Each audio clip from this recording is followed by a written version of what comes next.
Here at EBS we are embarking on a whole new journey since the emergence of artificial intelligence in our very rapidly changing environment and the volatility that we live in.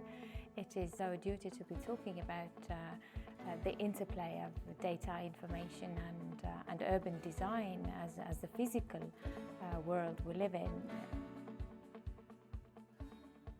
I think I am optimistic. It's such a big leap in sort of opportunities that have opened up, and I'm basically optimistic because I'm trying to be a counterweight to the very pessimistic views people have about existential questions and what will happen to our world with all misinformation and all the bad things that come with this data and this what we call machine learning and this ability to use data for all sorts of purposes.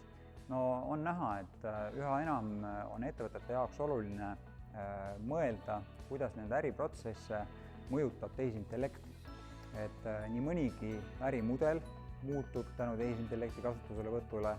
Nii mõnigi ettevõte peab oma protsesse ümber mõtlema selle jaoks, et kasutada ära neid võimalusi, mida see uus tehnoloogia ja väga kiiresti arenev tehnoloogia võimaldab.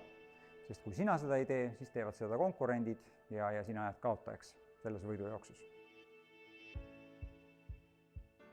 Functioning of academia or university as well as entrepreneurship and urban planning, now that we are creating so much more space behind the university building, it's very important to be talking about how we do it and what the role of human beings in there is, because ultimately we create the spaces for human beings.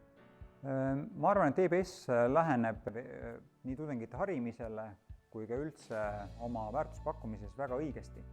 Et oluline kõigi nende uute tehnoloogiate ja võimaluste ärakasutamisel on aru saada kõigepealt ärivajadusest, äriprotsessist ja siis mõelda, kuidas sellesse konteksti need tehnoloogiad asetuvad. The way we talk about our future, the way we imagine our future actually affects how we create the future.